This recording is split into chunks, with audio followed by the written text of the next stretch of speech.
kecuali kalau ada emergensi ya, silahkan boleh, nggak usah izin saya kalau misalnya mau terima telepon dan lain-lain, langsung aja keluar kelas nggak apa-apa, silahkan.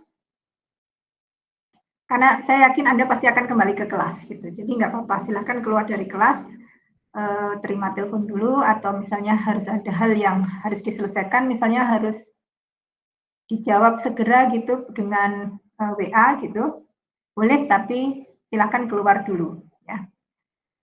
Oke. Kemudian seperti biasa Anda boleh bawa minum dan boleh minum di kelas, tapi jangan makan ya, termasuk makan permen. Kalau minum boleh, Anda mau bawa yang berapa, yang volumenya berapa liter itu boleh, silahkan. Karena kalau dehidrasi itu kan bahaya ya.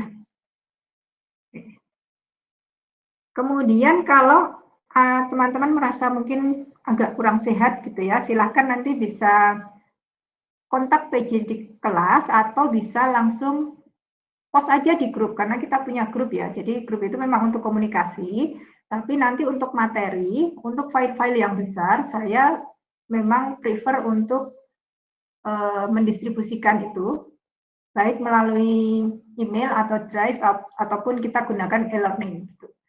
Karena menghindari kalau semua dimasukkan dalam WA gitu ya, di dalam grup, pertama itu resiko terhapus ya kalau di WA itu, resiko terhapus. Yang kedua juga HP saya itu nanti penuh, ini hampir penuh ini. Sebenarnya penuh dengan foto sih, ya, tapi termasuk file-file besar juga ya. Oke, kemudian memang kalau sakit itu sebenarnya perlu disertakan surat dokter ya. Tapi saya termasuk yang kalau sakit itu jarang pergi ke dokter. Jadi yang penting teman-teman ada info, kalau memang sakit ya silahkan disampaikan saja di grup. Kemudian apalagi ya? Oh ya, intinya pokoknya kalau teman-teman merasa bahkan sakit, seringan-ringannya yaitu tetap sakit ya. Misalnya teman-teman merasa demam, meriang, dan seterusnya, itu jangan dianggap enteng gitu maksud saya.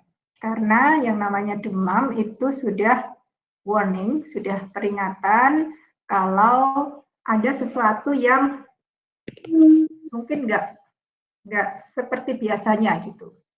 Entah apakah itu ada sesuatu yang asing yang menyerang tubuh kita atau apa, tapi yang jelas kalau sudah mulai suhu tubuh kayaknya kok naik, nggak seperti biasanya, itu adalah peringatan bahwa teman-teman harus segera ambil waktu untuk istirahat. Jadi nggak apa-apa kalau misalnya, meskipun mungkin dalam bayangan teman-teman, alah cuma demam, cuma pusing gitu ya, itu bukan cuma ya, itu sudah warning, jadi silahkan nggak apa-apa, lebih baik malah nggak masuk saja dulu, sehat dulu gitu ya, kemudian baru nanti kembali ke kelas. Ya. Apalagi sekarang kan sedang marak ini ya, monkeypox gitu, tanda-tandanya itu kan juga demam. Jadi demam itu kemungkinannya banyak sekali, makanya hati-hati. Ya.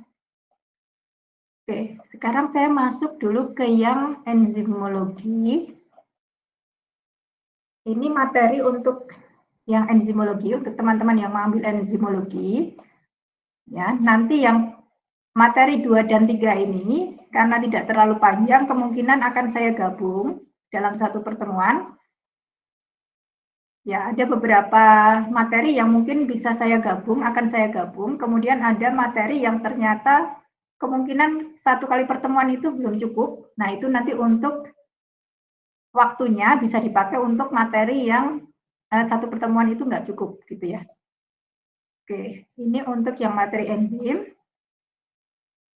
Nah, nanti teman-teman tugasnya adalah mengambil yang dari materi 10 sampai 14.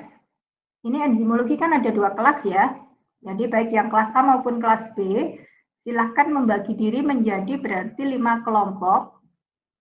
Kemudian 5 kelompok tersebut nanti memilih topik dari yang nomor 10 sampai 14 ini. Ya.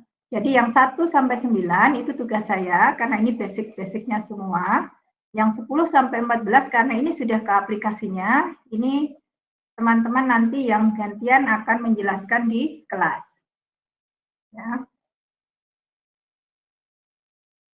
Jadi paling enggak dibagi menjadi 5 kelompok ya dalam satu kelas itu. Kemudian untuk referensinya, Anda boleh menggunakan buku-buku terkait dengan enzim. Basicnya memang bisa menggunakan biokimia ya. Buku biokimia itu tetap dipakai karena itu dasar enzimnya di situ. Kemudian kalau ada buku lain silahkan bisa digunakan. Kalau teman-teman itu ada yang hobi mendownload e-book misalnya, kemudian kok kebetulan nemu ada e-book yang bagus, silahkan nanti bisa disampaikan di grup gitu ya, supaya itu kan menjadi apa ya, ilmu yang bisa diakses oleh semua teman-teman satu kelas gitu. Nah, ini saya untuk enzim, salah satunya bisa pakai buku ini ya, Introduction to Enzyme dan Coenzym. Tapi boleh menggunakan buku lain. Karena sebenarnya kalau kita bicara enzimologi, kita balik lagi ke materi. Materinya ini dari 1 sampai 6, sorry ya. 1 sampai 6 ini kan biokimia banget. Yang materi nomor 7 dan 8 itu lebih ke analytical chemistry ya. Jadi analisisnya. Karena nanti ketika kita bicara purifikasi enzim, tentu saja kita akan bicara metode-metode pemurnian. Nah, metode pemurnian nanti baliknya kemana? Ya, ke metode-metode pemurnian yang pernah teman-teman pelajari di, misalnya di kimia pemisahan atau di kimia analitik. Enzim assay juga seperti itu. Prinsip dasarnya itu menggunakan metode-metode yang sudah teman-teman kenal sebenarnya, seringnya itu pakai UV vis untuk instrumennya. Ya. Jadi memang ini sebenarnya basic-basicnya sudah Anda kenal gitu ya. Jadi kita bisa merecall kembali ingatan kita untuk belajar lebih advance untuk yang enzim ini. Oke, untuk yang enzim dulu apakah ada pertanyaan yang teman-teman yang ambil enzim? Belum? Aman? Baik, saya lanjutkan. Nah, untuk ini nanti yang teman-teman presentasi di kelas untuk topik 10 sampai 14 akan saya masukkan ke nilai tugas. Kemudian kuisnya nanti mungkin sekitar 5% gitu ya persentasenya. Untuk UTS nanti ujiannya masih dalam bentuk teori, artinya ya teman-teman tahu lah kalau teori itu maksudnya misalnya saya akan bertanya jika saya memiliki enzim ekstrak enzim kasar gitu ya. Kemudian bagaimana cara melakukan purifikasi enzim tersebut. Nah, teman-teman kan menuliskan tahapan untuk purifikasi enzim itu seperti ini. Nah, makanya saya tuliskan di sini teorinya gitu yang akan ditanyakan. Kemudian untuk UAS-nya kita akan presentasi project ya. Nah, projectnya apa? Projectnya adalah teman-teman membuat literatur review ya, atau ya short literatur review kalau ini ya sebenarnya. Isinya tentang apa? Isinya adalah usulan dari teman-teman untuk melakukan isolasi, purifikasi, uji aktivitas, imobilisasi, dan seterusnya. Jadi sifat-sifat yang dipelajari dari enzim itu, pilihan enzimnya antara satu kelompok dengan yang lain, ya itu diusahakan tidak sama. Jadi enzim itu kan banyak sekali ya. Ini saya baru menuliskan 3 kelas terbesar, tapi masih banyak jenis enzim yang lainnya. Jadi silahkan nanti sudah mulai merancang kira-kira nanti proyeknya mau apa ya gitu. Ini sekaligus latihan untuk teman-teman nanti misalnya diminta untuk membuat semacam outline untuk penelitian gitu atau untuk outline untuk proposal penelitiannya. Nah, contoh untuk protease. Salah satu contoh protease itu adalah enzim yang berasal dari daun pepaya. Kita biasa menyebutnya enzim papain. Enzim papain atau Ya papain atau bromelin. Kalau bromelin itu dari nanas ya. Jadi nanas itu kalau diparut gitu ya. Nah itu dia akan menghasilkan enzim bromelin, tapi masih dalam bentuk ekstrak kasarnya. Nah fungsinya untuk apa? Biasanya papain sama bromelin ini gunanya untuk mengempukkan daging. Makanya kalau pas Idul Adha itu ya, biasanya orang-orang kan nyari daun pepaya. Sebenarnya yang mau diambil itu enzimnya, enzim proteasenya atau enzim papainya untuk mengempukkan daging. Misal teman-teman mengambil proyek itu, jadi contoh ini temanya misalnya isolasi papain, karena selama ini yang sudah dilakukan orang itu dari buah, dari daun, teman-teman mau ambil dari batangnya misalnya. Jadi ada kebaruannya lah, ada yang berbeda dari riset-riset sebelumnya. Oke, berarti nanti ambil enzim papain tapi dari batang pepaya gitu misalnya. Ya, itu contoh ya, meskipun saya tahu itu batang pepaya itu agak susah itu nanti ngambilnya. Baik, itu ya untuk persiapan proyeknya. Jadi ini proyek ini untuk UAS nanti. Untuk nilai UAS-nya saya ambilkan dari nilai proyek itu. Oke, sampai di sini dulu. Ada pertanyaan? Tidak ada. Lanjut. Ya, lanjut ya. Sekarang saya masuk ke yang bahan alam. Oke. Nah, yang bahan alam ini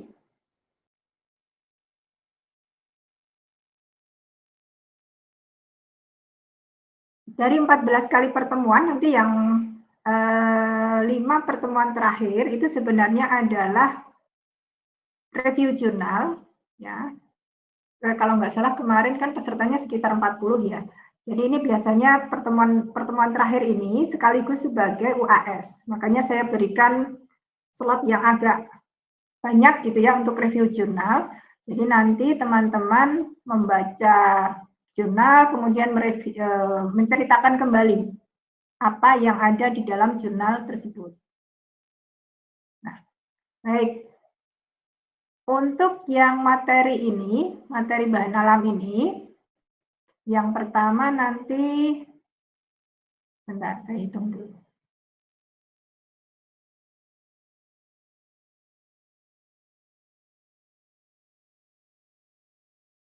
1, 2, 3, 5. 5, 40 bagi 5, 8 ya.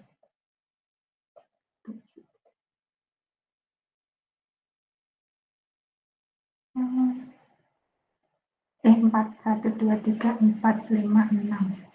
Oke. Nah, untuk topik yang 4 sampai 9. 4 sampai 9.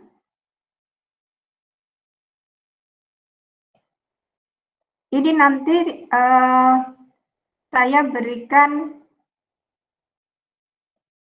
materi kasarnya ya. Jadi sumber-sumbernya, sumber literaturnya saya berikan. Nanti teman-teman yang menyampaikan di kelas. Oke, gitu ya. Jadi 40 orang nanti dibagi 6 kelompok, masing-masing kelompoknya besar ya. 40 bagi 6. Ada yang 6, ada yang 7 ya, nggak apa-apa wis.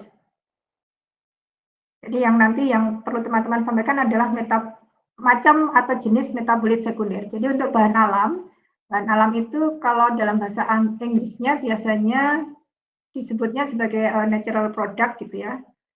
Kita belajarnya tentang metabolit sekunder. Bedanya dengan yang biokimia, kalau biokimia itu belajarnya tentang metabolit primer. Metabolit primer itu antara makhluk hidup yang satu dengan yang lain, umumnya itu secara general sama. Tapi kalau kita bicara metabolit sekunder, antara makhluk hidup yang satu dengan yang lain, itu biasanya berbeda, karena fungsinya juga spesifik. Nah, metabolit sekunder ini sebenarnya yang juga menjadi dasar penemuan berbagai macam obat, baik itu anti kanker maupun anti bakteri. Jadi kalau teman-teman mungkin kenal ada macam-macam antibiotik gitu ya. Nah, antibiotik itu sebenarnya adalah metabolit sekunder yang dilepaskan oleh bakteri. Sebenarnya dia adalah alat pertahanan diri ya antara bakteri yang satu melawan bakteri yang lain. Gitu. Jadi mereka itu perang tapi perangnya pakai mengeluarkan senjata kimia gitu antar bakteri itu. Nah, kemudian itu yang dimanfaatkan oleh manusia, diisolasi, dipurifikasi, dimurnikan gitu ya. Kemudian dibuat produknya, akhirnya nanti masuk uji klinis dan seterusnya. Nah, itu nanti masuknya nanti ke penemuan obat baru. Tapi kita masih belajar yang basicnya dulu ya, karena kalau untuk penemuan obat itu jelas butuh waktunya puluhan tahun. Ya. Kemudian yang pertemuan kedua ini, saya rasa teman-teman sudah mendapatkan materi tentang kimia pemisahan. Mulai sekarang silahkan dibaca dulu, ya. Nanti ya dalam weekend besok mungkin ya, saya akan memberikan beberapa kata kunci yang harus teman-teman pelajari untuk persiapan pertemuan kedua. Ya, saya yakin teman-teman sudah kenal semua sebenarnya, apa itu kromatografi, apa itu kromatografi lapis tipis, kromatografi kertas, kemudian cara kristalisasi, dan seterusnya. Jadi nanti kita coba mengingat kembali apa yang sudah dipelajari, tapi ini objeknya adalah untuk metabolit sekunder. Ya. Penilaiannya, untuk tugasnya tadi saya beri 20, kemudian UTS UAS hampir samalah 35 sama 40 gitu ya. Kemudian buku, kalau dari pengalaman saya, metode fitokimia ini cukup bagus untuk referensi, meskipun kalau fitokimia itu fito itu kan tumbuhan, kimia itu ya kimianya tumbuhan gitu. Jadi kandungan kimia dalam tumbuhan. Tapi ini bisa diaplikasikan untuk makhluk hidup yang lain. Maksud saya mikroorganisme juga kelas-kelas senyawanya itu ya sama gitu. Atau bisa juga pakai bukunya Robinson yang judulnya Kandungan Organik Tumbuhan Tinggi. Ini sama. Jadi dari buku-buku yang sudah terbit itu rata-rata yang dikaji adalah metabolit sekunder pada tumbuhan.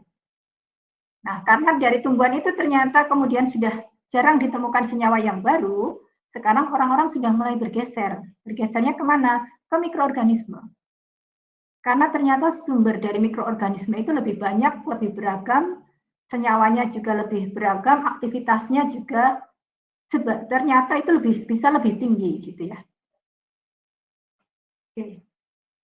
Ini buku kimia pemisahan, saya rasa teman-teman sudah familiar juga.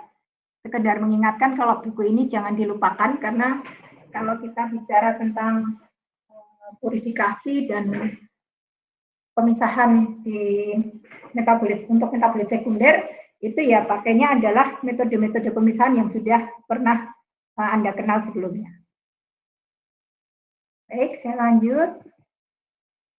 Oh ya, ini hanya sedikit introduction. Natural product itu kalau secara umum diterjemahkannya memang gabungan antara metabolit primer dan sekunder, tapi nanti fokus kita yang akan kita pelajari adalah metabolit sekundernya. Memang meskipun tidak menutup kemungkinan ya, bisa juga metabolit-metabolit primer yang punya aktivitas spesifik tertentu, itu juga potensial gitu ya. Oke. Ya, itu tadi yang untuk kimia bahan alam. Apakah ada pertanyaan sampai di sini? Belum? Ya, saya lanjut. Oke, yang terakhir yang terkait dengan bioteknologi, namanya juga bioteknologi. Jadi teknologi yang menggunakan bionya adalah makhluk hidup. Jadi teknologinya menggunakan bantuan dari makhluk hidup.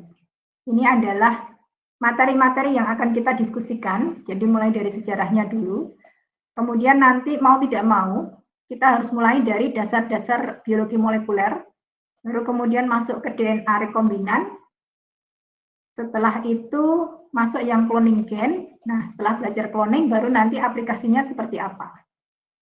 Gitu, untuk bioteknologi ya. Referensinya untuk yang biotek ini, Anda bisa menggunakan buku apapun yang kata kuncinya adalah bioteknologi atau molekular biology. Karena nanti basicnya DNA rekombinan itu mau tidak mau kita tetap mulai belajar dari DNA-nya dulu, kemudian nanti dipotong-potong, disambung-sambung. Nah, itu tetap harus mulai dari biologi molekulernya. Oke, kemudian penilaiannya nanti ada tugas, kuis, dan UTS dan UAS. Nah, untuk yang bioteknologi ini, nanti teman-teman tugasnya adalah ini, project ya. Projectnya membuat ekoenzim. Saya rasa pernah dengar ya ekoenzim itu apa. Catatannya di sini nanti sumber ekoenzimnya ini dibuat variasi. Bisa antara satu kelompok dan kelompok yang lain ini beda-beda. Kemudian nanti yang kelas A itu digunakan penambahan dengan EM4. Yang kelas B nanti penambahannya dengan air cucian beras. Ya. Jadi nanti siap-siap dulu, teman-teman silakan bisa membuat kelompok dulu untuk yang ekoenzim ini. Silahkan bisa mulai membaca sumber atau materi untuk membuat ekoenzim itu.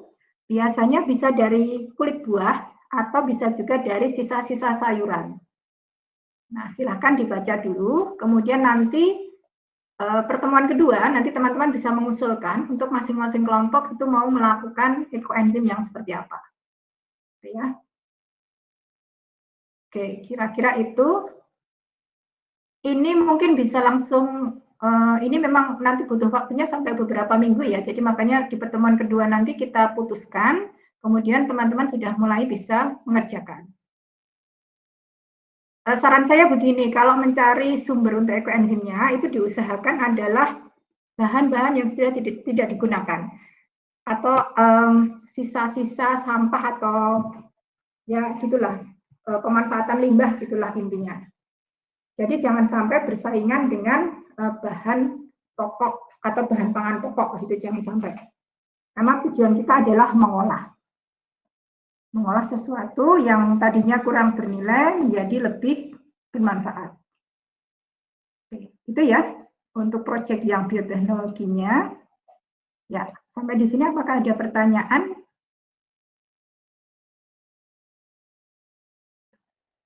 Ya, silakan Elvira.